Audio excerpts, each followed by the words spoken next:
तो स्वागत है आप सभी का फिर से हमारे YouTube channel we the learners पर। इस वीडियो में हम समझेंगे चैप्टर 7 ट्राइंगल्स। अगर किसी बच्चे को चैप्टर 7 ट्राइंगल्स में प्रॉब्लम है तो ये वीडियो उनके लिए बिल्कुल रामबाण होने वाली है। तो वीडियो को लास्ट तक देखिए, आपका एक भी कंसेप्ट ऐसा नहीं बचेगा जो आपको ना आता हो। तो इस वीडियो में हम कंसेप्ट के साथ साथ सारे एग्जाम्पल्स भी करेंगे, ठीक है, कंसेप्चुअल क्लैरिटी के लिए। तो आपको कहीं भी इधर उधर जाने की जरूरत नहीं है, आप वीडियो को देखें आराम से और समझें। फिर उसके बाद कोई भी एक्स्ट्रा क्वेश्चंस भी आप आसानी से अटेम्प्ट कर पाओगे, क्योंकि आपके कंसेप्ट सारे क्लियर हो जाएंगे इस वीडियो को देखने के बाद, ठीक है। सबसे पहले है ट्राइंगल की definition. A closed figure formed by three intersecting lines is called a triangle. कि एक ऐसी बंद फिगर जो तीन इंटरसेक्टिंग लाइंस के द्वारा बनती है। ये मैंने तीन इंटरसेक्टिंग लाइंस बना दी, ये एक यहाँ इंटरसेक्ट कर रही है, एक यहाँ, ठीक है। तो इस फिगर को क्या नाम दिया जाता है? Triangle. So a closed figure formed by three intersecting lines is called a triangle. Try का मतलब होता है थ्री, ट्राई का मतलब क्या होता है? थ्री। और एंगल आप समझते ही है, तो इसमें कितने एंगल बन गए? एक, दो, तीन। तो एक ऐसी close figure that is formed by three intersecting lines is called a triangle. A triangle has three sides, three angles, three vertices. तीन साइड्स होंगी, तीन वर्टिसेस होंगे। ये जो होते हैं ना, ये ए बी सी, ये तो है इसके वर्टिसेस, ठीक है। तीन साइड्स, एक, दो, तीन, तीन ये साइड्स होगी, तीन एंगल्स होंगे, एक, दो, तीन। क्लियर? तो triangle has three sides, three angles and three vertices. For example in triangle A B C, इस ट्राइंगल में आप देख सकते हो A B B C and C A. AB, BC and CA are three sides. Angle A, angle B, angle C are three angles. और A, B, C ये three vertices हैं, तीन कोने हैं। आई होप आपको डेफिनेशन क्लियर हो गई होगी। तो चलिए आगे बढ़ते हैं।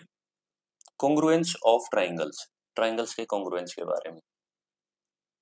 To bangles of the same size, दो बेंगल्स हैं, चूड़ियां जो बिल्कुल सेम साइज की हैं, ठीक है। अगर एक को दूसरे के ऊपर रख देते हैं तो वो बिल्कुल एज इट इज कवर करेंगी।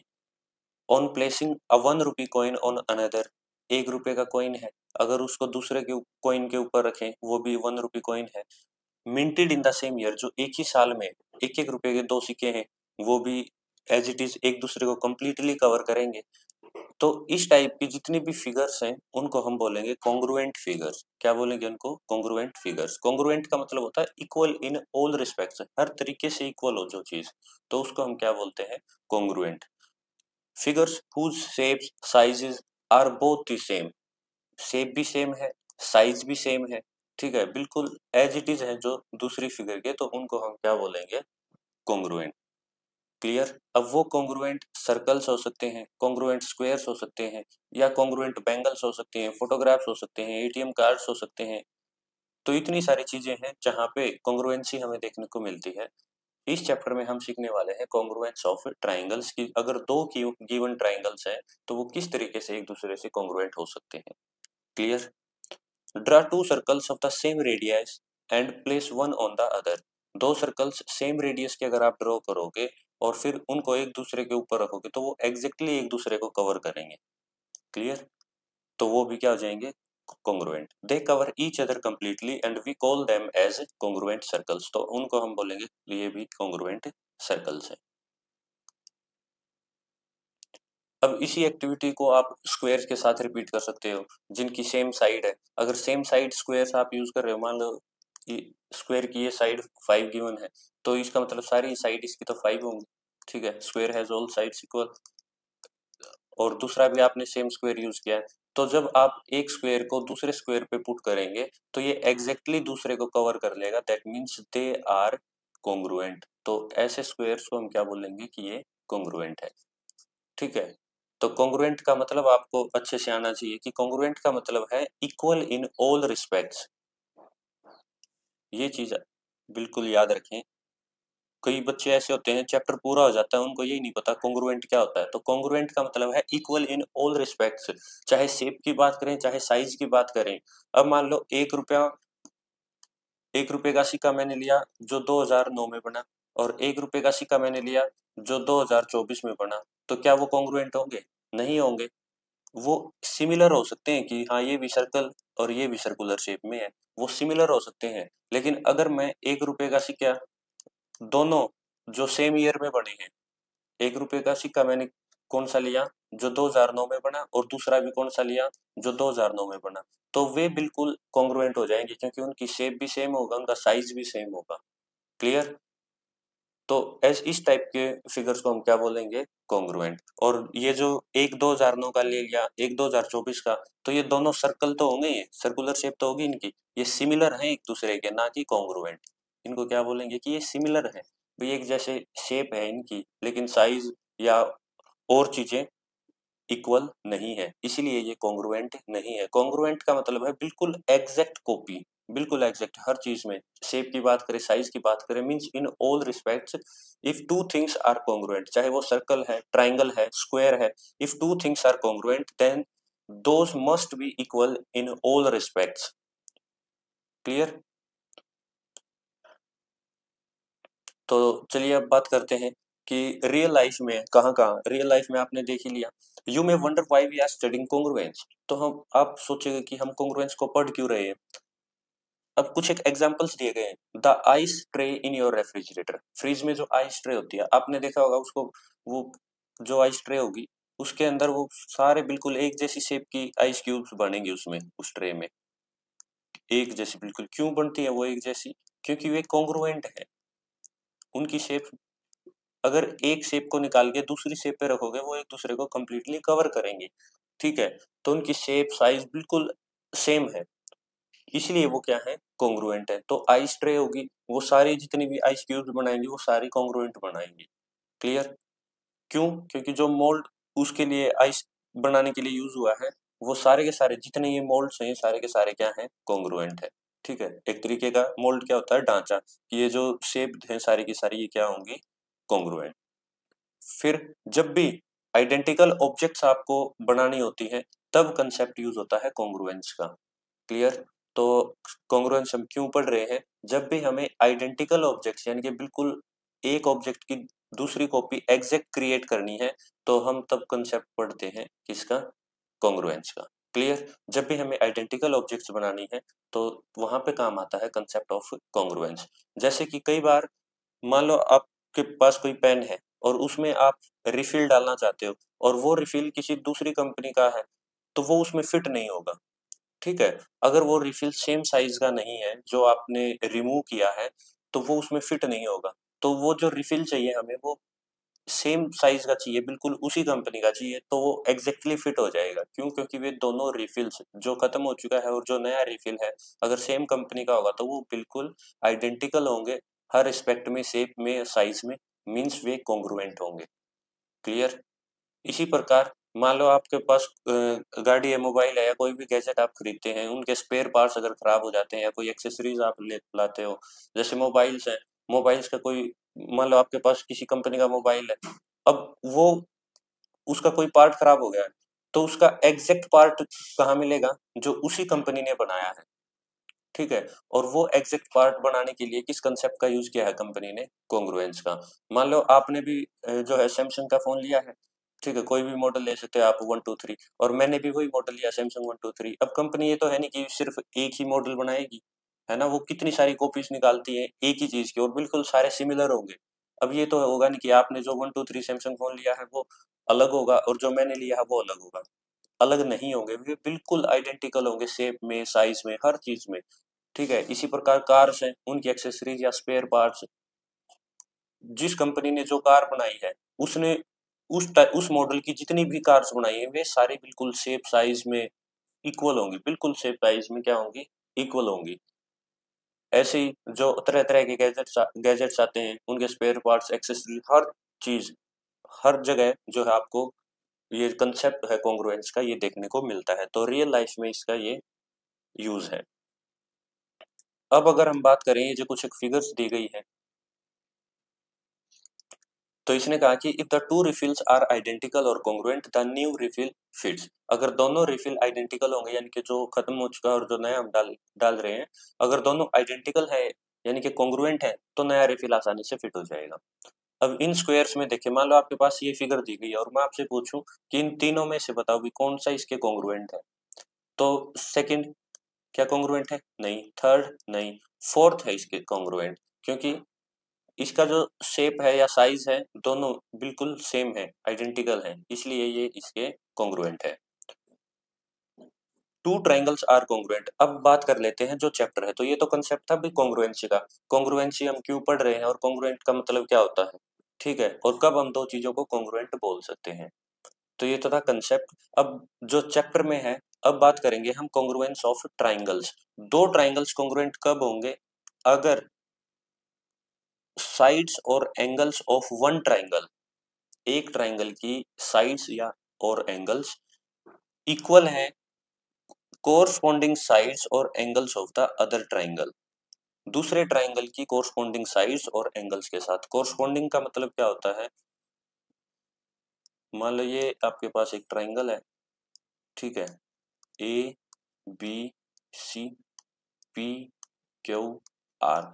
कोरस्पॉन्डिंग का मतलब है कि अगर मैं इस साइड का यूज कर रहा हूं तो इसमें भी इसके कोरस्पॉन्डिंग ये साइड होगी। अगर इसको मैं ऐसे इसके ऊपर प्लेस करूंगा तो इसके कोरस्पॉन्डिंग ए बी के कोरस्पॉन्डिंग कौन सी साइड होगी? P Q. बी सी के कोरस्पॉन्डिंग कौन सी साइड हो जाएगी? Q R. ए सी के कोरस्पॉन्डिंग कौन सी साइड होगी? P R. ठीक है, अगर इसको इसके ऊपर ऐसे रखा जाता है तो कोरस्पॉन्डिंग ये हो जाएंगी। क्लियर? मतलब जो जिससे संबंधित है। अब बात करें which of the following triangles given below are congruent. अब इनमें से कौन से ट्राइंगल्स हैं जो कॉन्ग्रुएंट है to the triangle A B C. A B C ये ट्राइंगल आपको दिया गया है, इनमें से ये बताओ कि ये कौन से ट्राइंगल कॉन्ग्रुएंट है।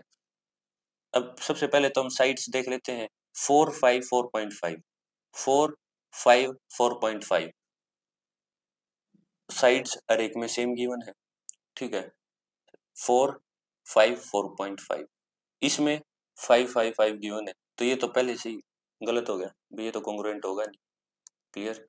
अब इसमें चेक करो, एंगल ए को देखो 4.5 और 4 के बीच में है, ठीक है। अब एंगल ए देखो इसमें किसके कोरस्पॉन्ड है, किसके कोरस्पॉन्डिंग है? पी के कोरस्पॉन्डिंग है। एंगल ए किससे कोरस्पॉन्ड कर रहा है? पी से। भाई इसका ये जो मेजर है ये इसी के तो इक्वल है, ठीक है। तो एंगल ए पी से कोरस्पॉन्ड कर रहा है, तो इस एंगल की अगर हम साइड ए बी लेंगे यानी कि ए से हमने शुरुआत की और बी तक गए यानी कि 4.5 हमने ली है, एंगल ए से शुरुआत करके बी तक गए यानी कि जहाँ डबल एंगल है, तो इसमें ट्राइंगल में इधर शुरुआत करेंगे 4.5, ये गई भाई क्यू तक, यानी कि ए बी कोरस्पॉन्ड करेगी पी क्यू के। जो ए बी साइड है, ए बी इस ट्राइंगल की, वो कोरस्पॉन्ड करेगी पी क्यू से, ठीक है। फिर उसके बाद बी सी हमने ली जो 5 सेंटीमीटर वाली है और जिसपे दो एंगल बने हुए हैं, एक डबल और एक ये ट्रिपल। फिर इसमें बी सी किसके कोरस्पॉन्ड हो जाएगी? क्यू आर के, जो 5 सेंटीमीटर है और जिसपे दो एंगल बने हुए हैं, ठीक है भाई। और ये जो एक बच गई, अब इसको अगर सी ए यूज करोगे तो इसको आर पी यूज करना है, अगर इसको ए सी मानोगे तो इस ए सी तो इसको पी आर मानना पड़ेगा। ए सी कोरस्पॉन्ड करे, ए सी ए से शुरू कर रहे हैं ना, सिंगल एंगल से तीन की तरफ जा रहे, तो इसमें भी सिंगल से तीन की तरफ जाएंगे। अगर ए सी यूज करोगे तो ए सी कोरस्पॉन्ड हो जाएगी पी आर के, और अगर सी ए यूज करोगे यानी कि तीन एंगल से एक की तरफ जा रहे तो आर पी। तो क्या ये एंगल कॉन्ग्रुएंट है? बिल्कुल है, ठीक है। फिर इसी प्रकार नेक्स्ट देखिए, ए बी जो सिंगल एंगल है और डबल एंगल है वो किस साइड पे है? 4.5 पे। ये आ गया 4.5 पे सिंगल एंगल डबल एंगल, ठीक है। तो ए बी किसके कोरस्पॉन्ड हो जाएगा? ए बी हो जाएगा एफ डी के कोरस्पॉन्ड, ठीक है।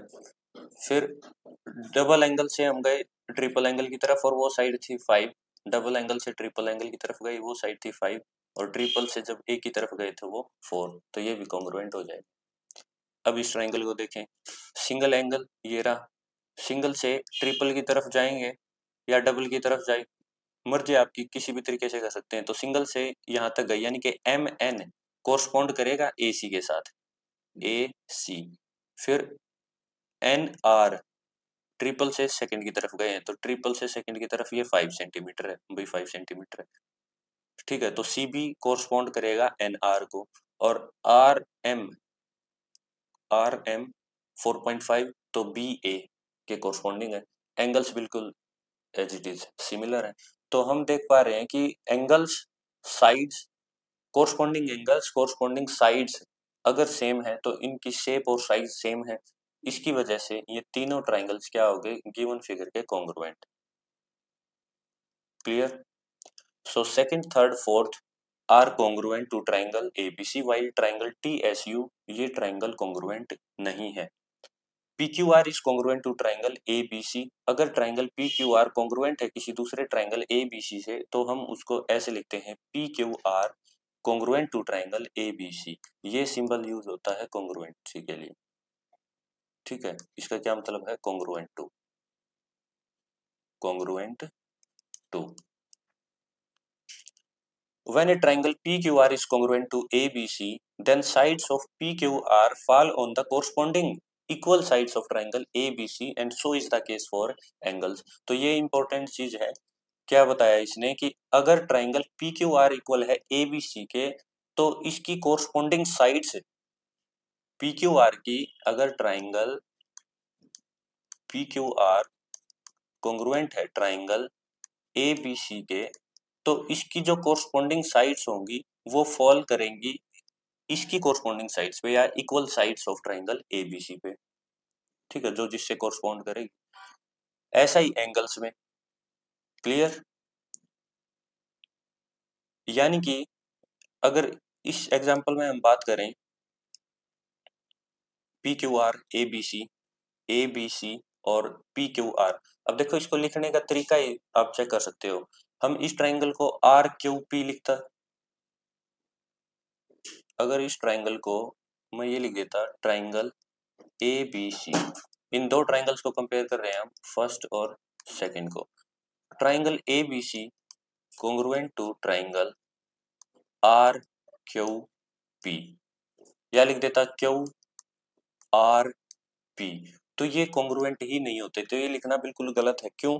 क्योंकि अब इसमें ए बी कितनी है 4.5 और आर क्यू कितनी है 5, तो ये तो इस पे फॉल नहीं कर सकती, इसको कवर नहीं कर सकती, तो दोनों सेम होनी चाहिए, ठीक है।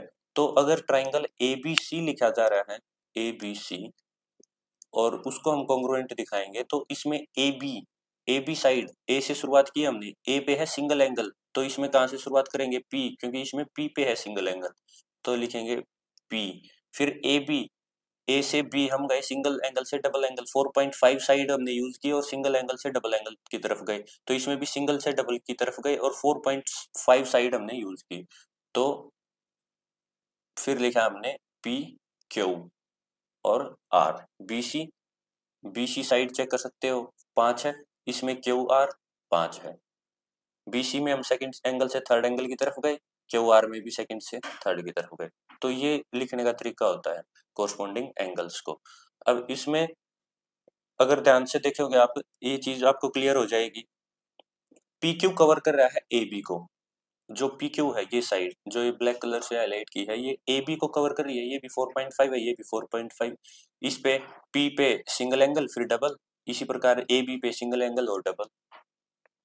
फिर नेक्स्ट देखिए क्यू आर कवर कर रहा है बीसी को, क्यू आर ये कवर कर रहा है बीसी को, क्यू आर में सेकंड से थर्ड एंगल की तरफ गए और साइड थी 5, और बीसी में भी सेकंड एंगल से थर्ड एंगल की तरफ गए और साइड थी 5, ठीक है। फिर उसके बाद आरपी कवर्स सी ए,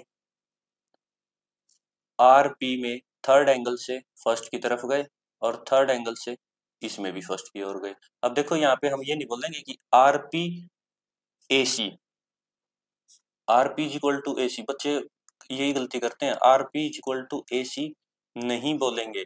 क्यों? क्योंकि आर से पी की तरफ जब हम गए हैं, ये यहाँ से पी की तरफ हम गए हैं, तो थर्ड एंगल से किसकी तरफ गए हैं, सिंगल एंगल की तरफ गए हैं, तो इसको लिखने का जो एक्यूरेट तरीका होगा वो क्या होगा, इसमें भी आप थर्ड से फर्स्ट की तरफ जाएंगे, तो सी ए होगा ना कि ए सी। तो आर पी कोरस्पॉन्ड्स टू, ये कोरस्पॉन्ड्स टू का सिंबल हो जाएगा। हाँ, अगर आप ए सी यूज कर रहे हो तो ए सी को किस तरीके से यूज कर सकते हैं, ए सी साइड, ए सी साइड में ए से लेके सी तक गए, सिंगल से ट्रिपल एंगल की तरफ गए, तो इसमें भी आपको सिंगल से ट्रिपल की तरफ जाना पड़ेगा, यानी कि पी आर हो जाएगा। A C corresponds to P R, या A C is equal to P R, means A C correspond कर रहे हैं पी आर के। ठीक है, तो आर पी कवर करेगा सी ए को, एंगल पी कवर करेगा एंगल ए को, एंगल पी सिंगल है तो एंगल ए भी सिंगल है, तो एंगल पी कवर करेगा इसको, क्यू कवर करेगा, क्यू बी के कोरस्पॉन्डिंग है, क्यू बी के कोरस्पॉन्डिंग है, और सी आर के कोरस्पॉन्डिंग है। ठीक है, यानी कि दो फिगर्स, अगर हम उनको एक फिगर के ऊपर दूसरी फिगर रख देते हैं, अगर वो एक दूसरे को कंप्लीटली कवर कर लेते हैं, ये भी नहीं कि उस एक बड़ी फिगर है तो वो उसको कवर तो कर लेगी, लेकिन उसने तो साइड एरिया भी तो कवर किया ना। कहने का मतलब क्या है कि अगर मान लो मैं एक और बड़ा ट्रायंगल यूज करता है यहाँ पे, तो वो भी कवर कर लेता है इसको, लेकिन उसने तो ये साइड वाला एरिया भी कवर कर लिया, ये वाला। ठीक है, लेकिन हमें क्या चाहिए, जो एग्जैक्ट कवर करे। अगर दो फिगर्स आपके पास, चाहे वो ट्राइंगल है, स्क्वायर है, कुछ भी है, अगर दो फिगर्स आपके पास हैं, दो ऑब्जेक्ट्स आपके पास हैं जो एक दूसरे को कंप्लीटली कवर करते हैं, एग्जैक्टली कवर करते हैं, कंप्लीटली कवर तो करते हैं लेकिन एग्जैक्टली कवर करते हैं, यानी कि दोनों का शेप साइज बिल्कुल सेम होना चाहिए, हर डायमेंशन दोनों की सेम होनी चाहिए, तभी वो फिगर्स क्या कहलाएंगी, कॉन्ग्रुएंट। क्लियर। और फिर अब देखो भाई, angle P covers angle A, Q covers angle B, R covers angle C. Also there is one correspondence between the vertices. यहाँ तक कि वर्टिसेस में भी कोरस्पोंडेंस है 1 to 1 का। कैसे? P कोरस्पोंड कर रहा है एंगल, सॉरी, जो वर्टेक्स P है वो कोरस्पोंड्स कर रहा है टू वर्टेक्स A। P से शुरुआत की तो ये कोरस्पोंड कर रहा है A को। फिर Q कोरस्पोंड्स टू B, ये Q था सेकेंड एंगल पे, और इसमें B पे है सेकेंड एंगल, तो Q कोरस्पोंड्स टू B, यानी कि वर्टिसेस के अंदर भी कोरस्पोंडेंस होगी। R कोरस्पोंड्स टू C, R पे 3 एंगल है और इस पे भी 3 एंगल है, तो R कोरस्पोंड्स टू C, और ये सिंबल होता है कोरस्पोंड्स का, कोरस्पोंड्स टू। ठीक है, तो under this correspondence triangle PQR is congruent to triangle ABC, but it will not be correct to write triangle QRP is congruent to triangle ABC। अब देखो, यही बात मैं आपको समझा रहा था कि PQR कॉन्ग्रुएंट है ट्राइंगल ABC के, क्यों? क्योंकि जो वर्टेक्स P है वो कोरस्पॉन्ड कर रहा है A के साथ, Q जो है वो कोरस्पॉन्ड कर रहा है B के साथ, R जो है वो कोरस्पॉन्ड कर रहा है C के साथ। तो एक प्रॉपर सीक्वेंस में हमने लिखा है। ठीक है, तो कोरस्पॉन्डिंग वर्टिसेस होने चाहिए, कोरस्पॉन्डिंग एंगल्स होने चाहिए, और कोरस्पॉन्डिंग साइड्स होनी चाहिए, तो तभी जाके हम लिखेंगे ट्राइंगल्स कॉन्ग्रुएंट है। और इस तरीके से लिखना गलत होगा, it will not be correct to write triangle Q R P, P Q R को हम क्यू आर पी नहीं लिखेंगे, क्यू आर पी, क्योंकि क्यू कोरस्पॉन्ड नहीं कर रहा है ए को, क्यू तो कोरस्पॉन्ड कर रहा है बी को, तो ये इस तरीके से लिखना गलत हो जाएगा, एग्जैक्ट वे होगा इस तरीके से लिखना। ठीक है, सिमिलरली आप बाकी की फिगर्स में चेक कर सकते हो, जो थर्ड पार्ट है ये, इसमें चेक कर सकते हो। अगर इन ट्राइंगल्स को कॉन्ग्रुएंट लिखना तो इस ट्राइंगल में कैसे आप लिखेंगे इनको कॉन्ग्रुएंट? फर्स्ट और थर्ड, अगर फर्स्ट और थर्ड को कॉन्ग्रुएंट लिखना तो कैसे लिखेंगे?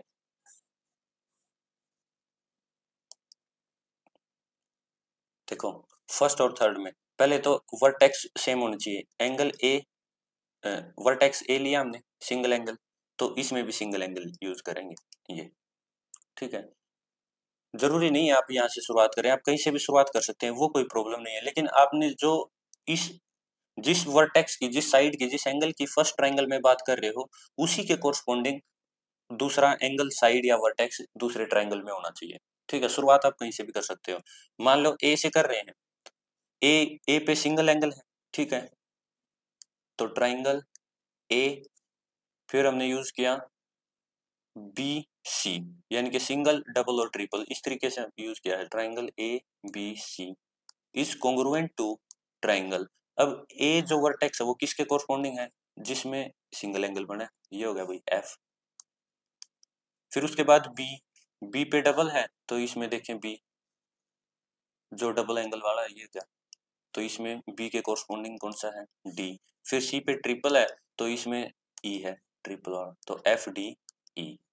क्लियर, इस तरीके से लिखेंगे इसको। डी ई एफ अगर लिख दिया डी ई एफ वो गलत हो जाएगा, या एफ, या इसको लिख दिया आपने E F D, E F D वो भी गलत हो जाएगा कि ई एफ डी ट्राइंगल के कॉन्ग्रुएंट है।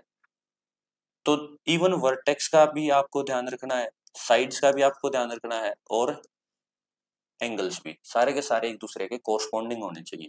ठीक है। हाँ, इसी ट्रायंगल को अगर आप इन दोनों, अब हमें पता है दोनों ट्रायंगल्स कॉन्ग्रुएंट है, तो इनको दूसरे तरीके से कैसे लिख सकते हो। मान लो मैंने ए से शुरुआत की थी, हो सकता है कोई बच्चा बी से शुरुआत करे, भाई सेकंड एंगल से वो थर्ड पे गया पहले, कोई बात नहीं भाई, सेकंड से थर्ड पे गया फिर ए पे गया, यानी कि बी सी ए लिख दिया उसने फर्स्ट ट्रायंगल को, फर्स्ट ट्रायंगल को लिख दिया बी सी ए। अब बी सी ए के कॉन्ग्रुएंट कौन सा ट्रायंगल बनेगा, इसमें कैसे लिखेंगे फिर उसको। बी पे उसने यूज किया है, बी पे क्या है डबल एंगल, तो इसमें डबल एंगल कहाँ है, ये रहा। तो वर्टेक्स बी किसके कोरस्पोंडिंग है, डी के, तो यहाँ लिखेंगे डी।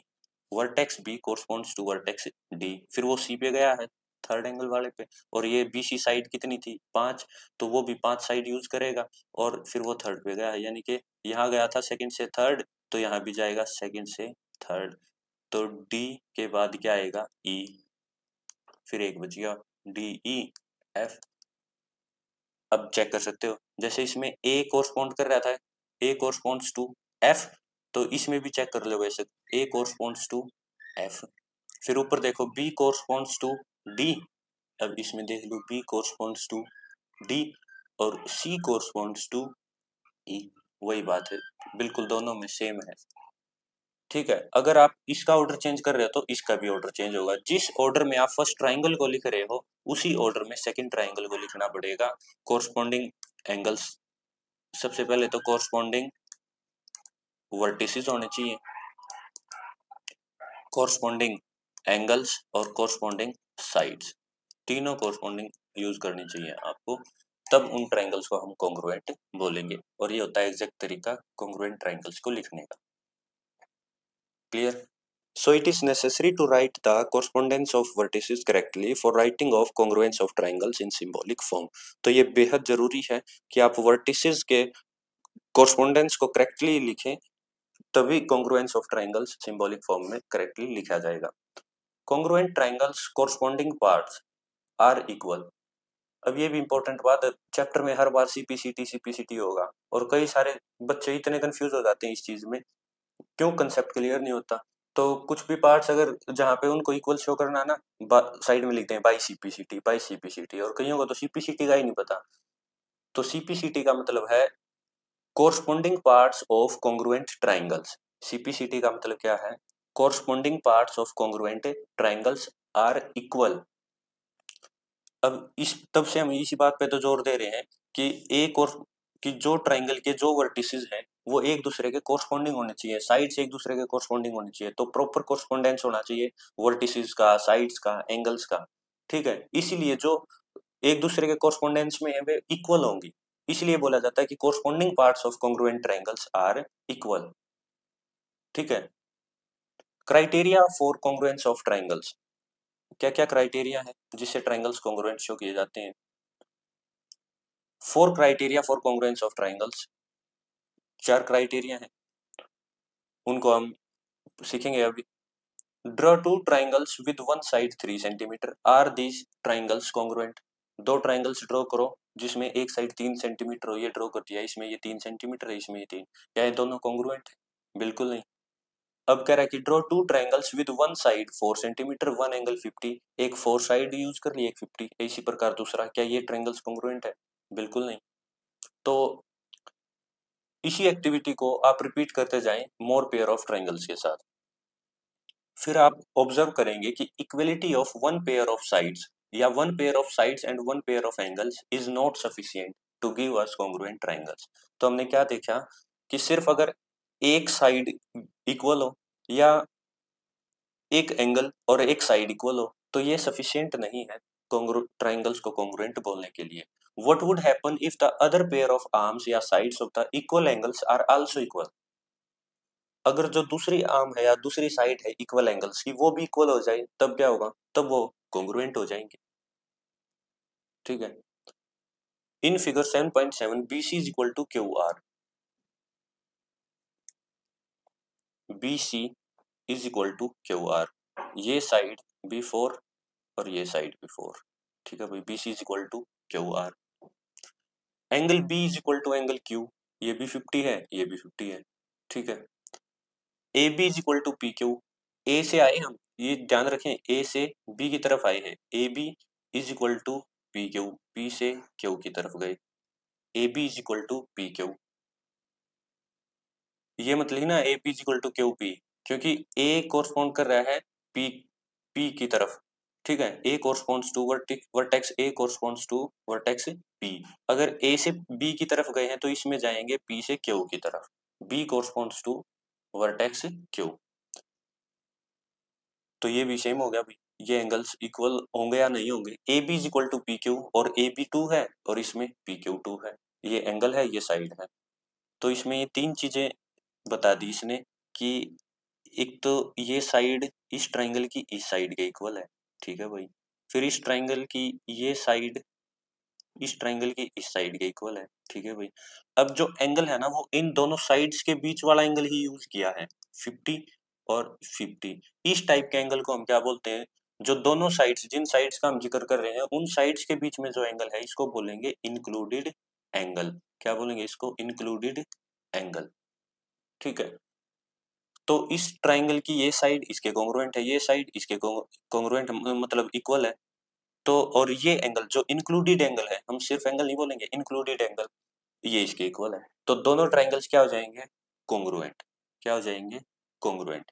तो आपने क्या ऑब्जर्व किया कि the equality of two sides and included angle, कि अगर दो साइड और इंक्लूडेड एंगल एक ट्राइंगल का, अगर दूसरे ट्राइंगल की दो साइड्स और इंक्लूडेड एंगल की इक्वल है तो दोनों ट्राइंगल्स कॉन्ग्रुएंट हो जाएंगे। क्लियर? तो यही हमारा फर्स्ट क्राइटेरिया है कॉन्ग्रुएंस ऑफ ट्राइंगल्स का, और इसको हम बोलते हैं साइड एंगल साइड क्राइटेरिया। क्या बोलेंगे इसको हम? साइड एंगल साइड, क्योंकि एक साइड ये होगी, ठीक है, फिर एंगल और साइड। ये बीच में एंगल क्यों लिखा है? क्योंकि ये इंक्लूडेड एंगल है इन दोनों साइड्स के बीच में, तो इसलिए इसको बोला जाता है side angle side congruence rule. तो दो triangles are congruent if two sides and the included angle of one triangle are equal to the two sides and the included angle of the other triangle। अब इस result को prove नहीं किया जा सकता, जो ऑलरेडी हमारे पास नॉन रिजल्ट्स हैं या नॉलेज है, तो इसको एक्सेप्ट किया जाता है एज एन एक्सियम। ठीक है, ये अपने आप में सेल्फ एविडेंट है। अब करते हैं example. OA is equal to OB। इस फिगर में देखो, O से शुरुआत की, O से A की तरफ गया, OA फिर B की तरफ गया, O से A की तरफ आया है, O से B की तरफ, OA is equal to OB। OD is equal to OC। O से शुरुआत की, यहाँ गया D की तरफ, फिर O से ही शुरुआत करेंगे दूसरे ट्राइंगल में भी और C की तरफ। OD is equal to OC। Show that triangle AOD, ठीक है, देखो यहाँ से इसने शुरुआत की AOD, इस तरीके से गया ये AOD is equal to, is congruent to triangle BOC। BOC यानी कि A और B एक दूसरे के कॉरस्पॉन्डिंग है। ठीक है, क्लियर? अब ये दो ट्राइंगल्स को हम प्रूव करना है, फिर प्रूव करना है कि AD is parallel to BC। अब जो प्रीवियस चैप्टर में हमने चीजें सीखी थी, अगर किसी बच्चे ने वो कंसेप्चुअल वीडियो नहीं देखी है, उस चैप्टर का बिल्कुल लाइंस एंड एंगल्स का डिटेल में concept along with examples already हम करा चुके हैं, वो वीडियो देख लें। वो चैप्टर उस चैप्टर के जो रिजल्ट्स हैं, जो कंसेप्ट हैं, इस चैप्टर में भी काम आएंगे वो। ठीक है, जैसे यहाँ आ गया AD is parallel to BC, इसको शो करना है। अगर हमें पता ही नहीं कि दो लाइंस कब पैरेलल होंगी, दो एंगल्स कब जो है कोरस्पॉन्डिंग एंगल्स कब इक्वल होंगे, अल्टरनेट एंगल्स क्या होते हैं, वर्टिकली अपोजिट एंगल्स क्या है, ठीक है, और को इंटीरियर एंगल्स क्या है, एक्सटीरियर एंगल्स क्या है, उनका सम कितना होता है, तो ये सारा कंसेप्ट मैंने पिछली चैप्टर की जो कंसेप्चुअल वीडियो थी उसमें करा रखा है। तो वो जरूर देख लें। अब AD is parallel to BC, एक ये शो करना भाई AD जो है BC के पैरेलल है, और दो लाइंस पैरेलल कब होंगी, कब होती हैं, या तो कोरस्पॉन्डिंग एंगल्स को इक्वल शो करते हो या अल्टरनेट एंगल्स को। तो यहाँ पे अगर मैं इस लाइन को शो करना है इसके इक्वल, तो ये मेरी एक ट्रांसवर्सल हो जाएगी और ये अल्टरनेट एंगल्स हो जाएंगे। अगर मैं इन दो अल्टरनेट एंगल्स को इक्वल शो कर दूंगा तो ये लाइंस पैरेलल हो जाएंगी। क्लियर? या इस ट्रांसवर्सल को यूज करूंगा तो इन एंगल्स को इक्वल शो कर दो। अगर अल्टरनेट, और ये कैसे एंगल्स हैं, अल्टरनेट एंगल्स, अगर इक्वल हैं तो लाइंस आर पैरेलल। ठीक है, तो ये कंसेप्ट था पिछले चैप्टर का। अब ट्रायंगल AOD और BOC को कॉन्ग्रुएंट शो करना है। तो देखें, in triangle AOD AO is equal to BO या OA is equal to OB, किसी भी वे में लिखें, लेकिन जो सीक्वेंस आपने फर्स्ट यूज की है वही सीक्वेंस दूसरे में होनी चाहिए। ठीक है, अगर OA इसमें लिख रहे हो तो उसमें भी OB लिखोगे, अगर इसमें AO यूज कर रहे हो तो उसमें BO यूज करेंगे। तो OA is equal to OB। ठीक है, ये चीज गिवन थी। Second, OD is equal to OC, ये भी चीज गिवन थी। दो साइड इक्वल होगी भाई। कौन कौन सी साइड दी है इसने, एक तो साइड OA और इसमें कौन सी है ये रही OB। फिर इसमें यूज की OD, इसमें यूज की OC। अब ये जो दो साइड्स यूज की हैं इन्हीं के बीच के एंगल हम यूज कर रहे हैं। तो ये कौन सा एंगल हो जाएगा, इंक्लूडेड एंगल। तो साइड एंगल, साइड से ये दोनों ट्रायंगल्स क्या हो गए, कॉन्ग्रुएंट हो गए। अब ये दोनों एंगल्स इक्वल क्यों होंगे, ये दोनों क्यों होंगे, क्योंकि ये लाइंस एक दूसरे को इंटरसेक्ट कर रही हैं, काट रही हैं, तो वर्टिकली अपोजिट एंगल्स हैं ये इक्वल हो जाएंगे। तो दोनों ट्रायंगल्स को हम side angle side congruence rule से कॉन्ग्रुएंट शो कर देंगे। कॉन्ग्रुएंट होते ही, अब दो ट्रायंगल्स अगर कॉन्ग्रुएंट है तो उनकी कोरस्पॉन्डिंग साइड्स, कोरस्पॉन्डिंग वर्टिसेस और कोरस्पॉन्डिंग एंगल्स, यानी कि जितने भी कोरस्पॉन्डिंग पार्ट्स हैं वे सारे के सारे इक्वल होते हैं। ठीक है, तो एंगल ए किसके कोरस्पॉन्डिंग है, इसमें एंगल बी के। तो एंगल ए इक्वल हो जाएगा एंगल बी के, और ए और बी क्या है, alternate angles. Therefore we can say line AD is parallel to BC। C भी नहीं बोलेंगे इसको, क्या बोलेंगे, AD is parallel to BC। A से शुरुआत कर रहे हैं ना हम सिंगल एंगल से, इसमें भी तो बी से शुरुआत करेंगे। AC is parallel to BC। ये देख सकते हो इसमें भी आप, AOD और BOC वर्टिकली अपोजिट एंगल्स हैं। ये रहे AOD और BOC वर्टिकली अपोजिट एंगल्स हैं, दो साइड्स गिवन थी, और ये जो एंगल है ये इन दोनों साइड्स के बीच का एंगल है, इंक्लूडेड एंगल है। तो side angle side congruence rule से दोनों ट्रायंगल्स कॉन्ग्रुएंट, कॉन्ग्रुएंट है तो कोरस्पॉन्डिंग पार्ट्स भी इक्वल हो जाएंगे। तो कोरस्पॉन्डिंग पार्ट्स, चाहे वो एंगल्स की बात करें, चाहे वर्टिसेस की, चाहे साइड्स की, वो सारे के सारे इक्वल होंगे। तो angle OAD is equal to OBC, OAD OAD is equal to OBC। ठीक है, तो ये इक्वल हो गए, इक्वल हो गए। तो हम क्या बोलेंगे, ये अल्टरनेट इंटीरियर एंगल्स हैं।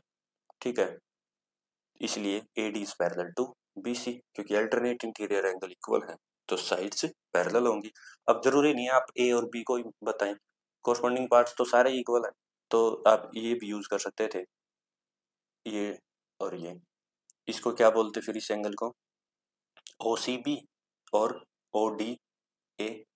Angle OCB is equal to angle ODA because of CPCT, क्योंकि कोरस्पॉन्डिंग पार्ट सारे इक्वल होंगे। और ये भी कैसे एंगल हो जाएंगे, अल्टरनेट एंगल्स इन दो साइड्स के लिए, इसलिए ये दो साइड्स क्या हो जाएंगी, parallel. Clear?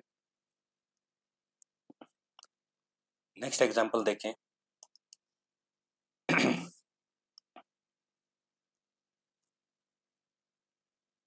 AB is a line segment, line L is perpendicular bisector.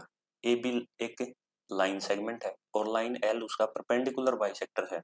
Perpendicular का मतलब है कि यहाँ पे 90 डिग्री का एंगल बना दिया। ठीक है, यहाँ पे भी। और बाइसेक्टर का मतलब है ये साइड इसके इक्वल है, यानी कि इस साइड को इसने बाइसेक्ट कर दिया, दो इक्वल पार्ट्स में डिवाइड कर दिया लाइन L ने AB सेगमेंट को। If A point P lies on L, अगर इस लाइन पे कोई पॉइंट है P, ठीक है भाई, ये हो गया point P, show that P is equidistant from A and B. आपको शो करना है कि ये पी ए से और बी से इक्वल डिस्टेंस पे है, यानी कि P A is equal to P B. ये आपको शो करना है कि पी से ए तक का डिस्टेंस और पी से बी तक का डिस्टेंस इक्वल है, ये शो करना है। अब इसको शो करने के लिए क्या करेंगे, दो ट्रायंगल्स बन रहे हैं, दोनों ट्रायंगल्स को कॉन्ग्रुएंट शो कर देंगे। अगर दोनों ट्रायंगल कॉन्ग्रुएंट हैं तो इनके सारे vertices corresponding sides corresponding angles equal होंगे, और ये फिर पी ए पी बी क्या आ जाएंगे, इन दोनों ट्रायंगल्स की कोरस्पॉन्डिंग साइड्स। तो बाई सीपीसीटी है, दोनों साइड इक्वल हो जाएंगी। तो चलें, A C is equal to B C. अब दो ट्राइंगल की हम बात कर रहे हैं, ठीक है। In triangle P C A sequence क्या लिया हमने, पी सी ए, तो दूसरे का भी किस ऑर्डर में लेंगे, पी सी बी, ठीक है। तो दूसरे के वर्टिसेस को भी इसी ऑर्डर में, दोनों का सीक्वेंस सेम होना चाहिए। A C is equal to B C. अब बाहर से अंदर की तरफ आए, इस ट्राइंगल में ए से सी की तरफ गए, तो इसमें भी बी से सी की तरफ गए। A C is equal to B C, क्यों, क्योंकि सी मिड पॉइंट है ए बी का, उसने स्टार्टिंग में ही बताया था कि ये एल जो लाइन है ये परपेंडिकुलर बाइसेक्टर है इसकी। P C is equal to P C, ये दोनों में कॉमन है, ठीक है। एंगल पी सी ए इसमें और पी सी बी इसमें, दोनों 90 डिग्री के हैं, परपेंडिकुलर बाइसेक्टर है ना ये। अब देखो, एक साइड हमने यूज की है ये ए सी, ठीक है, एक बी सी, ये साइड होगी इस ट्रायंगल में, और इसमें एक साइड ये यूज की है, इस ट्रायंगल में भी एक साइड ये यूज की है, और इन दोनों के बीच के एंगल को, इंक्लूडेड एंगल को हमने यूज किया है। तो यानी कि दो साइड्स और उनके बीच का इंक्लूडेड एंगल, और दूसरे ट्रायंगल की दो साइड्स और उनके बीच का इक्वल एंगल, उनके बीच का जो इंक्लूडेड एंगल है, दोनों इक्वल है। तो इसलिए side angle side congruence rule से ये दोनों ट्रायंगल्स क्या हो गए, कॉन्ग्रुएंट कॉन्ग्रुएंट हो गए। तो ये इस ट्रायंगल की अगर पी ए साइड लेंगे तो इस ट्रायंगल की पी बी भी इक्वल होगी, अगर दोनों ट्रायंगल कॉन्ग्रुएंट है। तो इस ट्रायंगल में अगर हम पी से ए की तरफ आए और इसमें इस दूसरे ट्रायंगल में पी से बी की तरफ गए, तो ये साइड्स भी क्या आ जाएंगी, इक्वल। क्यों, क्योंकि कोरस्पॉन्डिंग साइड्स हैं ये कॉन्ग्रुएंट ट्रायंगल्स की, तो साइड में रीजन लिखेंगे बाई सी पी सी, ठीक है। अब कह रहा है आपको ये कि construct two triangles whose sides are 4 centimetre and 5 centimetre. तो ये कंसेप्ट था अब तक साइड एंगल साइड का, ठीक है। अब हम इसी कंसेप्ट को इंक्लूडेड एंगल, जो बार बार जो मैं जोर दे रहा था कि इंक्लूडेड एंगल होना चाहिए, इंक्लूडेड एंगल, वो सीखेंगे कि अगर इंक्लूडेड एंगल नहीं है तो क्या तब भी कॉन्ग्रुएंट होंगे। तो देखिए, let us construct two triangles whose sides are 4 centimetre and 5 centimetre. एक 4 साइड है, एक 5 सेंटीमीटर है, ठीक है। ये दो ट्रायंगल्स हमने कंस्ट्रक्ट कर दिए। One of the angles is 50 degree, एक एंगल 50 डिग्री है। अब देखो, इस ट्रायंगल में एक साइड 4 सेंटीमीटर है, इसमें भी 4 है, एक 5 है, इसमें भी 5 है, एक एंगल 50 है, एक एंगल 50 है। अब बच्चे क्या करते हैं भाई, एक तो साइड इक्वल होगी, दो साइड इक्वल होगी और एक एंगल इक्वल होगा, तो साइड एंगल साइड लगा देंगे, जो बिल्कुल गलत हो जाएगा। आप देख सकते हो कि क्या ये दोनों ट्रायंगल्स कॉन्ग्रुएंट हैं, बिल्कुल नहीं है। क्यों नहीं है, क्योंकि जो एंगल है, एंगल ये वाला, ये उन दो साइड्स के बीच में जो इंक्लूडेड एंगल है वो नहीं है, इन दो साइड्स के बीच का इंक्लूडेड एंगल नहीं है, ठीक है। जो एंगल 50 है ये इन साइड्स के बीच में नहीं है, दोनों साइड्स के, तो इसलिए ये ट्रायंगल्स कॉन्ग्रुएंट नहीं होंगे। Note the two triangles are not congruent. आपने नोट किया कि दोनों ट्रायंगल्स कॉन्ग्रुएंट नहीं है, तो इससे क्या पता चला कि for triangles to be congruent it is very important that equal angles are included between the pairs of equal sides. तो दो ट्रायंगल्स के लिए कॉन्ग्रुएंट होने के लिए बेहद जरूरी है कि जो इक्वल एंगल्स हो दोनों ट्रायंगल्स के, वे कहाँ होने चाहिए, जो उनकी इक्वल साइड्स हैं उनके बीच वाले एंगल होने चाहिए। अगर इस ट्रायंगल की मैं ये साइड और इस ट्रायंगल में मान लो ये साइड अगर यूज कर रहा हूँ, तो इन दोनों साइड्स के बीच वाले ये जो इंक्लूडेड एंगल है ये होने चाहिए। So for triangles to be congruent it is very important that equal angles, कि भाई जो इक्वल एंगल्स हैं वे कहाँ होने चाहिए, are included between the pairs of equal sides. जो पेयर्स हैं इक्वल साइड्स के उनके बीच में होने चाहिए, they must be included between the pairs of equal sides. So SAS congruence rules holds but not ASS और SSA रूल। तो हम क्या बोल सकते हैं कि side angle side congruence rule true है, लेकिन एंगल साइड साइड या साइड साइड एंगल रूल नहीं होता कॉन्ग्रुएंस के लिए। क्लियर, ठीक है। तो आप इसके लिए ना एक ट्रिक भी है, आगे वीडियो में बताऊंगा मैं आपको कि इन में कंफ्यूजन जो होती है बच्चों को कि ASSASAS इनमें कौन सा याद रखें कौन सा नहीं, तो वो ट्रिक आगे बताऊंगा मैं। तो अब सिर्फ फिलहाल के लिए इतना याद रखो कि side angle side congruence rule होता है, एंगल साइड साइड या साइड साइड एंगल नहीं। ठीक है। Try to construct the two triangles in which two angles are 60 45 and the side included between them these angles is 4 centimetre. देखो अब तक तो हम क्या पढ़ रहे हैं, साइड एंगल साइड, दो साइड्स और उनके बीच का इंक्लूडेड एंगल। अगर एक ट्राइंगल के दो साइड्स और उनके बीच का इंक्लूडेड एंगल दूसरे ट्राइंगल की दो साइड्स और उनके बीच के इंक्लूडेड एंगल के इक्वल है तो दोनों ट्राइंगल्स क्या हो जाएंगे, कॉन्ग्रुएंट। क्लियर, अब तक तो ये पढ़ा था। अब इसी का अपोजिट कि अगर दो एंगल से भाई इसका ये एंगल 1 और इसका एंगल 1 इक्वल है, इसका ये एंगल 2 और इसका एंगल 2 इक्वल है, और इन दोनों के बीच में जो इंक्लूडेड साइड है वो इक्वल है। अब इंक्लूडेड साइड की बात कर रहे हैं तो ये भी क्या हो गए, दोनों ट्राइंगल्स कॉन्ग्रुएंट हो जाएंगे। जैसे कि यहाँ पे दो एंगल्स यूज किए गए, ये एंगल 60, इसमें भी ये एंगल 60, फिर 45, फिर 45, और ये दोनों एंगल्स कौन सी साइड पे है, ये इन दोनों के बीच वाली साइड 4 सेंटीमीटर, इसमें भी 4 सेंटीमीटर। दोनों एंगल्स के बीच में ये साइड है तो इसलिए इस साइड का नाम क्या दिया गया, इंक्लूडेड साइड। तो इसको क्या बोलेंगे, इंक्लूडेड साइड। तो दोनों ट्राइंगल्स कॉन्ग्रुएंट हो जाएंगे। ठीक है। सो इक्विलिटी ऑफ, इससे क्या पता चला है, एंगल साइड एंगल क्राइटेरिया इससे हमें मिलता है, और इसको क्या लिखा जाता है, ASA क्राइटेरिया या ASA कॉन्ग्रुएंस रूल। ठीक है, कि अगर किसी एक ट्राइंगल की दोनों एंगल्स और इंक्लूडेड साइड इक्वल है दूसरे ट्राइंगल के दोनों एंगल्स और इंक्लूडेड साइड के, तो दोनों ट्राइंगल कॉन्ग्रुएंट होंगे by angle side angle congruence rule. ठीक है। अब angle side angle congruence rule क्या कहता है कि दो ट्राइंगल्स कॉन्ग्रुएंट होंगे if two angles and the included side, अगर दो एंगल और included side of one triangle are equal to the two angles and included side of other triangle. ठीक है। अब इसको प्रूव किया जा सकता है, तो ये एक्सियम नहीं बोलेंगे, इसको हम बोलेंगे थ्योरम। जो angle side angle congruence rule है इसको हम प्रूव कर सकते हैं, तो ये एक्सियम नहीं होगा, इसको क्या बोलेंगे, थ्योरम। क्लियर। अब इसको प्रूव करेंगे। We are given two triangles ABC and DEF in which angle B is equal to angle E, C is equal to angle F, BC is equal to EF. We need to prove that triangle ABC is congruent to triangle DEF. भाई हमारे पास दो triangles given है ABC और DEF, उसमें एक चीज देखो, दो तो एंगल्स गिवन है, एंगल बी ई के इक्वल है और एंगल सी एफ के इक्वल है, और जो इन दोनों के बीच में इंक्लूडेड साइड है वो भी इक्वल है। हमें प्रूव करने की ये ट्राइंगल्स कॉन्ग्रुएंट है। अब बच्चे सोचते हैं सर कॉन्ग्रुएंट हो तो गई ये एंगल साइड एंगल से, अरे बेटा इसी चीज को तो प्रूव करना है कि ये एंगल साइड एंगल से कैसे कॉन्ग्रुएंट हुए, इसी चीज को तो प्रूव कर रहे हैं हम। आप ऑलरेडी थोड़ा बता दोगे कि ये हो गए कॉन्ग्रुएंट। ठीक है, पहले इसको प्रूव करेंगे। So proving this congruence of two triangles, see that three cases arise. तो जब ABC और DEF को हम congruent शो करेंगे तो तीन केस अराइज होंगे। फर्स्ट केस जब AB DE के इक्वल है, second case AB greater than DE, और third case AB less than DE। तो चलिए शुरू करते हैं। First case AB is equal to DE, अगर AB DE के इक्वल है, ठीक है, हमने मान लिया let A B is equal to D E, दो ट्राइंगल है A B C D E F, A B is equal to D E, ये हमने मान लिया, ठीक है, एज्यूम्ड। फिर उसके बाद angle B is equal to angle E, angle B is equal to angle E, ये गिवन था।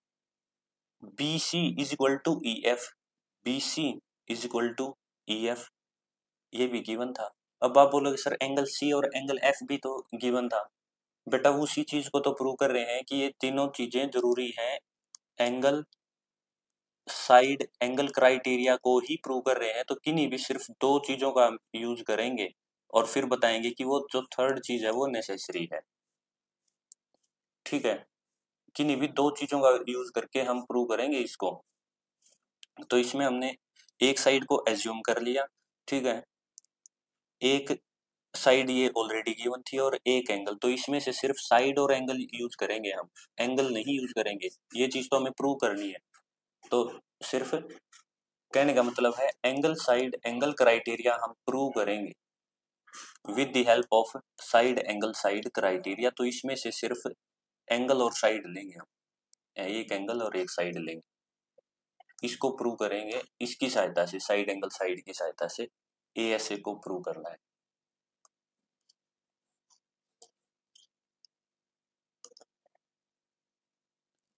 सो एंगल बी यूज किया हमने और ये साइड BC, तो ये दो चीजें यूज कर रहे हैं हम, सिर्फ एक एंगल और एक साइड को। तीसरी जो साइड है वो हमने एज्यूम कर ली कि इक्वल है। अब ये इक्वल है, ये एज्यूम साइड है, ये गिवन थी, एक साइड और एक एंगल को यूज किया हमने, दो प्रॉपर्टीज को, तो ये साइड एंगल साइड रूल से दोनों क्या हो गए, कॉन्ग्रुएंट हो गए, क्योंकि B और E इंक्लूडेड एंगल हो जाएंगे दोनों साइड्स के बीच में, BE, ठीक है। तो ABC कॉन्ग्रुएंट हो गया DEF के, ABC कॉन्ग्रुएंट हो गया DEF के, कब, जब हमने माना कि AB is equal to DE है, AB is equal to DE है, तो दोनों ट्राइंगल्स कॉन्ग्रुएंट हो गए बाई साइड एंगल साइड। अब तो माना था हमने कि AB is equal to DE है, अगर हम माने कि AB ग्रेटर देन DE है, अगर ऐसा पॉसिबल है, if possible AB greater than DE, तो हम एक पॉइंट लेंगे P, if AB is greater than DE, अगर DE से ये बड़ी है, तो हमने क्या किया, AB पे एक पॉइंट लिया P, AB पे एक पॉइंट लिया P, इस तरीके से कि जो PB है, P से B वो DE के इक्वल हो जाए। भाई AB तो बड़ा मान लिया हमने, कि मान लो भाई अगर ऐसा संभव है कि AB बड़ा है DE से, तो फिर इस पे AB में से हमने DE जितना डिस्टेंस निकाल लिया, यानी कि एक पॉइंट P लिया, इस तरीके से कि PB इक्वल हो जाए DE के, ठीक है। अब हम प्रूव करेंगे PBC और DEF को, PBC और DEF को कॉन्ग्रुएंट शो कर देंगे। तो इसमें PB DE के इक्वल है बाय कंस्ट्रक्शन, फिर से एक एंगल और एक साइड हम यूज कर ही रहे हैं, तो angle B is equal to angle E, BC is equal to EF, ये देखो दोनों सेम स्टेप्स हैं, एक एंगल और एक साइड सेम इसमें यूज किया था, B is equal to E, BC is equal to EF, B is equal to E, BC is equal to EF, ठीक है, ये सेम स्टेप्स हैं दोनों में। तो एक एंगल और एक साइड गिवन हम यूज कर रहे हैं, और एक हम एज्यूम कर रहे हैं, और एक मतलब ये वाली जो साइड है इसी पे तीनों केस अराइज कर रहे हैं। तो हमने देखा भी, अगर मान लो साइड AB बड़ी है DE से, अगर पॉसिबल है, तो फिर AB पे हमने एक पॉइंट लिया P, इस तरीके से कि PB इक्वल हो जाए DE के। अब PB अगर DE के इक्वल है, BC अगर EF के इक्वल है, और एंगल B अगर E के इक्वल है, इंक्लूडेड एंगल, तो ट्रायंगल PBC और DEF इक्वल हो जाएंगे, PBC और DEF side angle side axiom से। अब यहाँ पे ध्यान देने वाली बात है कि अगर ये कॉन्ग्रुएंट हो जाएंगे, ये PBC और DEF, तो ये एंगल BCP, BCP ये किसके इक्वल हो जाएगा, EFD के इक्वल। लेकिन गिवन क्या था कि ये कंप्लीट एंगल इसके इक्वल है। भाई हमने क्या शो कर दिया कि PBC यानी कि ये वाला एंगल, ये कंप्लीट नहीं है यहाँ तक, BCP ये एंगल इस कंप्लीट एंगल के इक्वल होगा, ठीक है, ये शो कर दिया हमने। लेकिन एक्चुअल में क्या था कि जो एंगल C है वो इसके इक्वल है, और जब ये एंगल C इसके इक्वल होगा तो दैट मीन्स पॉइंट P कहाँ लाई करेगा, A पे, तभी तो ये पूरा एंगल बनेगा, ठीक है। तो हम मानेंगे कि हमारा एजम्पशन गलत है। तो यही बताया इसने, since the triangles are congruent, अब ट्रायंगल्स अगर कॉन्ग्रुएंट है तो उनके कोरस्पोंडिंग पार्ट्स भी इक्वल होंगे, तो PCB DFE के इक्वल हो जाएगा, PCB किसके इक्वल हो जाएगा, DFE के बाई CPCT, क्योंकि दोनों ट्रायंगल्स को कॉन्ग्रुएंट शो कर दिया। लेकिन ये सत्य नहीं है, क्योंकि हमें क्या गिवन था कि ACB is equal to DFE, हमें तो क्या गिवन था कि ACB है जो वो DFE के इक्वल है, और हमने प्रूव क्या कर दिया, PCB वो DFE के इक्वल है। यानी कि हमारा जो एजम्पशन है वो गलत है, या हम बोल सकते हैं कि जो PCB है, PCB अगर DFE के इक्वल होगा तो वो कब होगा, जब P कोइंसाइड करेगा यहाँ, अगर P A पे कोइंसाइड करता तब PCB किसके इक्वल होता, DFE के। और P जब कोइंसाइड करेगा A के साथ तो BA is equal to ED हो जाएगा। क्लियर। तो ट्राइंगल ABC कोंग्रुएंट होगा DEF के, ABC कोंग्रुएंट होगा DEF के by side angle side axiom. Third case में क्या होगा, AB is less than DE, AB को कम मान लिया भाई DE से, ठीक है भाई, AB स्मॉल है DE से। अब DE पे M पॉइंट ले लेंगे इस तरीके से कि वो ME इक्वल हो जाए AB के। तो फिर से सेम आर्ग्यूमेंट्स जो केस 2 में हमने यूज किए हैं उन्हीं से हम क्या कंक्लूड करेंगे कि AB is equal to DE होगा ही होगा, AB is equal to DE होगा ही होगा। सो फिर से हम बोलेंगे ट्राइंगल ABC कोंग्रुएंट होगा ट्राइंगल DEF के। तो ये इससे क्या सीखने को मिला है कि अगर किसी दो ट्राइंगल्स के एंगल्स की अगर हम बात करें और एक साइड की, मान लो ये दो ट्राइंगल्स हैं, इनके दो एंगल्स अगर इक्वल हैं और ये साइड इक्वल है तो ये कॉन्ग्रुएंट होंगे, ठीक है। यानी कि इस साइड को भी इसके इक्वल होना ही पड़ेगा, इस साइड को भी इसके इक्वल होना पड़ेगा। ये चीज हमने चेक करके देखी कि अगर ये कम है, ज्यादा है, इक्वल है, 3 केस करके देखे तो हर बार हमारे पास क्या रिजल्ट आया कि अगर ये एंगल इस एंगल के इक्वल है तो इस साइड को भी इस साइड के इक्वल होना पड़ेगा, ठीक है। और ये इक्वल होंगे, दैट मीन्स ये ट्राइंगल्स क्या है, कॉन्ग्रुएंट है। तो यानी कि एंगल साइड एंगल कॉन्ग्रुएंट जो है बिल्कुल करेक्ट है। अगर किसी दो ट्राइंगल्स के एंगल्स और इंक्लूडेड साइड इक्वल हैं तो दोनों ट्राइंगल्स कॉन्ग्रुएंट होंगे। Suppose now in two triangles, two pairs of angles and one pair of corresponding sides are equal. अब ध्यान देना इस चीज में, अगर मान लो दो ट्राइंगल्स में दो पेयर ऑफ एंगल्स और एक पेयर है corresponding sides, वो included side नहीं करते यूज हम, side is not included between the corresponding equal pairs of angles. Are these triangles will be congruent? Are the triangles still congruent? You will observe that they are congruent. Can you reason why? अब देखो, जब हम ये rule पढ़ रहे थे side angle side, तो इसमें हमने क्या देखा कि जो एंगल था वो दोनों के बीच में होना जरूरी है, यानी कि इंक्लूडेड एंगल का होना जरूरी है। एंगल साइड एंगल, देखो साइड एंगल साइड रूल में क्या था कि इंक्लूडेड एंगल का होना जरूरी है। अगर इंक्लूडेड एंगल नहीं है, अगर इंक्लूडेड एंगल नहीं है, मान लो ASS या SSA, अगर ये रूल है तो ये वैलिड नहीं होंगे क्योंकि इनमें इंक्लूडेड एंगल नहीं है। तो इंक्लूडेड एंगल का होना जरूरी था side angle side.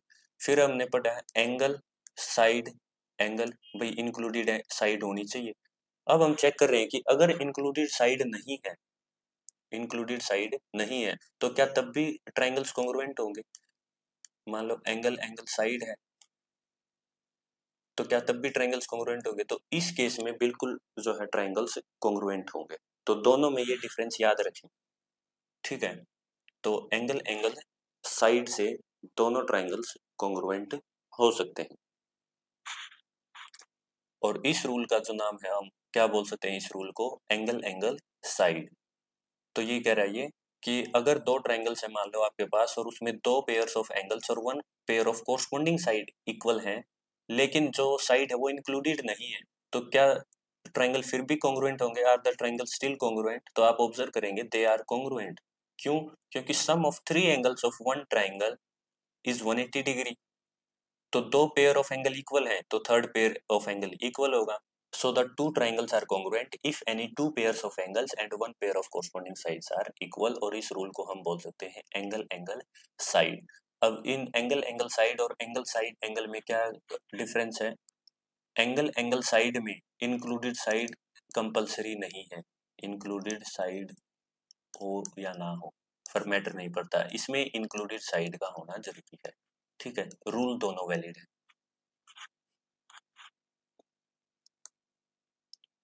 Draw triangles with angles 40 50 90। तीन एंगल्स आपके पास गिवन है 40 50 90। How many such triangles can you draw? आप कितने ट्राइंगल्स ड्रॉ कर सकते हो? You can draw as many triangles as you want with different lengths of sides.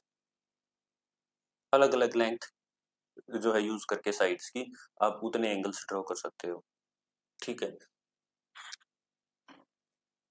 तो क्या ट्राइंगल्स ये कॉन्ग्रुएंट होंगे? भाई 3 एंगल दे दिया आपको 40 50 90,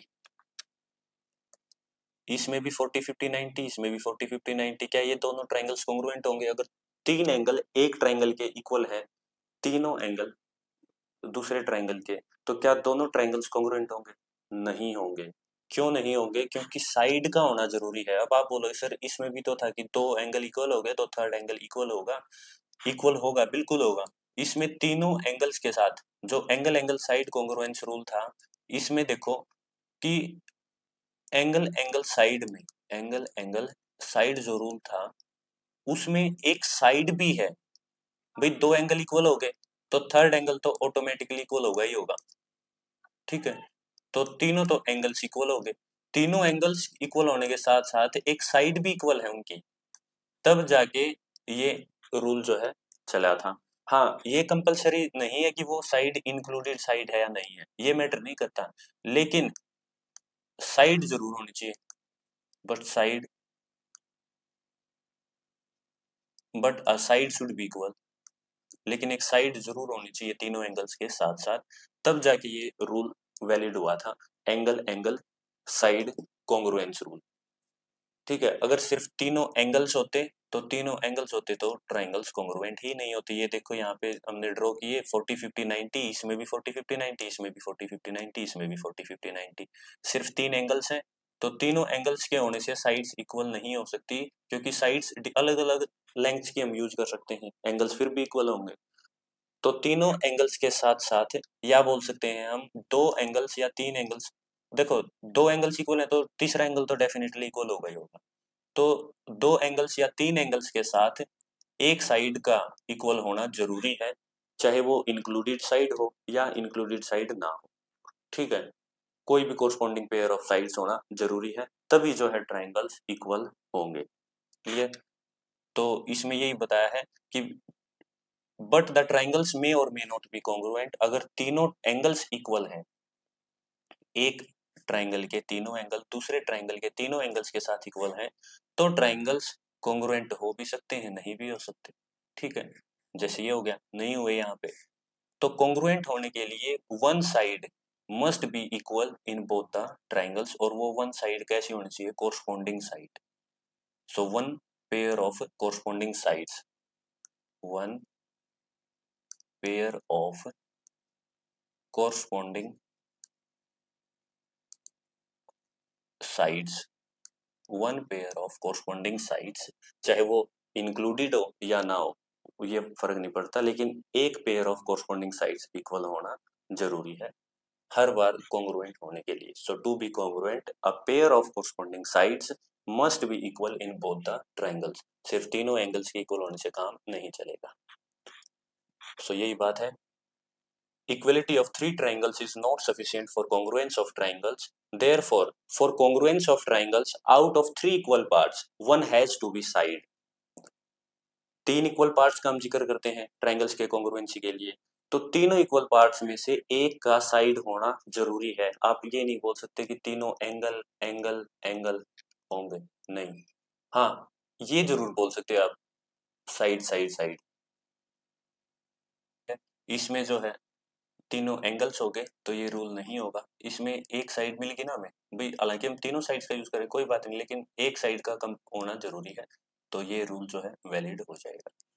ठीक है, जो तीनों पार्ट्स आप यूज कर रहे हो तो उनमें एक साइड का होना जरूरी है, एक साइड आ गई तो 2 एंगल्स इक्वल है तो तीसरा ऑटोमेटिकली इक्वल होगा, और एक साइड भी इक्वल है तो ट्राइंगल्स कॉन्ग्रुएंट हो जाएंगे। एंगल साइड एंगल, इसमें क्या आया? Included, included side, included side. मैं कह रहा था ना आपको कि कुछ ट्रिक्स बताऊंगा, तो ये है कि आशा की आस वैलिड है, आशा ने जो आस लगा रखी है वो बिल्कुल वैलिड है, वो बिल्कुल सही है, यानी कि एंगल साइड एंगल जो रूल है उसमें इंक्लूडेड साइड है, और एंगल एंगल साइड रूल में साइड जरूर है लेकिन इंक्लूडेड साइड नहीं है। Side is there but not included side, लेकिन इंक्लूडेड साइड नहीं है, फिर भी जो है ये वैलिड है, चाहे इंक्लूडेड साइड हो या ना हो, लेकिन साइड होनी जरूरी है, साइड होना जरूरी है, one has to be side. तो आशा की आस बिल्कुल वैलिड है। क्लियर? तो दोनों रूल्स वैलिड हो जाएंगे। अब एग्जांपल 3 देखें।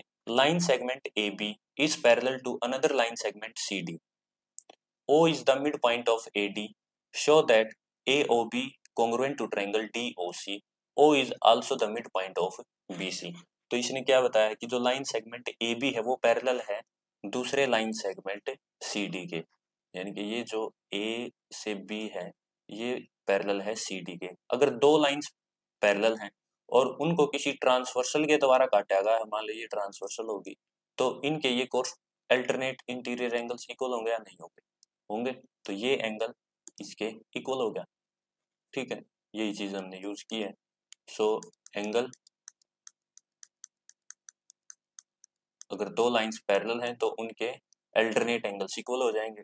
तो एंगल DCO इसमें हो जाएगा और इसमें ABO, तो ABO is equal to DCO, alternate angles क्योंकि साइड्स पैरेलल हैं, और BC एक ट्रांसवर्सल है। उसके बाद एंगल AOB और DOC, AOB, तो उसमें भी यही सीक्वेंस चलेगी, ए के कोरस्पॉन्डिंग कौन सा वर्टेक्स है? D, तो DOC, ये दोनों क्या है? वर्टिकली अपोजिट एंगल्स हैं, ठीक है। फिर OA is equal to OD, O mid point है AD का, ये चीज गिवन थी, तो OA is equal to OD ये ऑलरेडी गिवन था, ठीक है। तो तीन चीजें इक्वल होगी, दो एंगल्स और एक साइड। तो इसको अब हम क्या लिखेंगे? ट्राइंगल्स कॉन्ग्रुएंट तो हो गए, लेकिन रूल कौन सा लिखेंगे? देखो इसमें भी आशा रूल में भी दो एंगल हैं और साइड है, आस रूल में भी दो एंगल्स हैं और एक साइड है, लेकिन यहाँ पे रूल कौन सा लिखेंगे? यहाँ पे रूल लिखेंगे आस रूल। क्यों? क्योंकि जो साइड हमने यूज की है, जो इक्वल साइड हमने बताई है, वो इंक्लूडेड साइड नहीं है। इंक्लूडेड साइड कौन सी होती? जो दोनों इन एंगल्स के बीच में, अगर इस साइड का और इस साइड का अगर हम जिक्र करते तो तब इंक्लूडेड साइड होती, लेकिन ये इंक्लूडेड साइड नहीं है। जो OD और OA है वो इंक्लूडेड साइड नहीं है, इसलिए यहाँ पे एंगल साइड एंगल रूल नहीं लगेगा, आस रूल लगेगा। होता जरूर है लेकिन यहाँ पे नहीं लगेगा, because we are not using the included side that is between the equal angles, ठीक है। फिर उसके बाद OB is equal to OC, ये प्रूव करना था, इंक्लूडेड साइड को तो प्रूव करना था। अब दो ट्राइंगल्स कॉन्ग्रुएंट है तो ये भी इक्वल हो जाएंगे। इस ट्राइंगल की अगर ये साइड यूज कर रहे हैं तो इसकी OB by CPCT, corresponding parts of congruent triangles. Clear?